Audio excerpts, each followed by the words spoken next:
नमस्ते दोस्तों, स्वागत है आपका मेरे चैनल में। आज की कहानी है सफल जिंदगी का सही तरीका। एक बार महान ज्ञानी रमण को उसके शिष्यों में से एक शिष्य ने एक दिन सवाल किया। उसने पूछा, गुरुदेव बताइए, सफलता पाने का सबसे सही तरीका क्या है? सफलता का राज क्या है? रमण की आदत थी, वो ज़्यादा बातें नहीं करते थे। किसी भी चीज़ को समझाने के लिए कोई एक्टिविटी या कुछ एक्शन करके दिखाते थे। रमण ने अपने शिष्य से कहा, तुम मुझे वो सामने दिख रही नदी के पास आकर मिलो। इस सवाल का जवाब मैं तुम्हें वहीं पर दूंगा। अगले दिन शिष्य उस नदी के पास गया। तब रमण वहाँ पर पहले से मौजूद था। शिष्य जब रमण के पास पहुँचा तो रमण ने उसे कहा, चलो नदी के अंदर। दोनों नदी के अंदर चलने लगे। जब दोनों कंधे तक पानी में पहुँचे तब अचानक रमण ने अपने शिष्य के सिर को मजबूती से पकड़ा और उसको पानी में डुबोने लगा। रमण शरीर से बहुत मजबूत और ताकतवर था। उसका शिष्य शरीर और ताकत के मामले में रमण से लगभग 50% ही था। तब भी वह पानी से बाहर निकलने के लिए बहुत जोर लगाने लगा, अपने हाथ पैर चलाने लगा। वह किसी भी तरह पानी से अपना सिर बाहर निकालना चाहता था।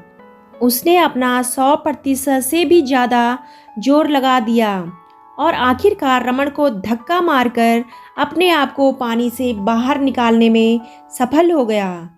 जैसे ही उसका सर पानी से बाहर आया तो वह हाँफते हाँफते गहरी सांसें लेने लगा। जब थोड़ी देर बाद शिष्य नॉर्मल हुआ तो उसने रमण से पूछा कि आपने ऐसा क्यों किया? आप मेरी जान लेना चाहते हैं क्या? रमण ने कहा कि मेरा ऐसा कोई अटेंशन नहीं था, लेकिन तुमने कल जो सवाल मुझसे पूछा था उसकी गहराई तुम्हें ऐसा किए बिना शायद समझ में नहीं आती। अच्छा बताओ, जब तुम पानी के अंदर थे तब तुम्हें सबसे ज़्यादा ज़रूरी क्या लगा?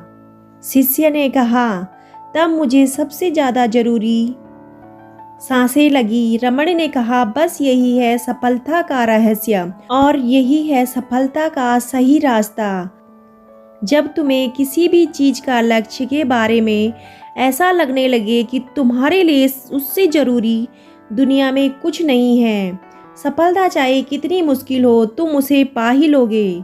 ठीक उसी तरह जिस तरह मुझसे शरीर और ताकत में बहुत कम होने के बावजूद तुम आज मुझे हराकर अपनी सांसें पाने में कामयाब हो गए। दोस्तों, अगर आप भी किसी भी काम में या फील्ड में सफल होना चाहते हैं तो अपनी पूरी ताकत और फोकस उसी पर लगा दो। कामयाबी आपके पीछे पीछे आएगी और आपको दुनिया की कोई ताकत नहीं रोक सकती। इसलिए हमेशा अपने मेहनत करने में विश्वास रखो। दोस्तों, आपको कहानी कैसी लगी कमेंट करके ज़रूर बताइएगा। कहानी अच्छी लगे तो वीडियो को लाइक और चैनल को सब्सक्राइब करना ना भूलें। कहानी सुनने के लिए आपका बहुत बहुत धन्यवाद।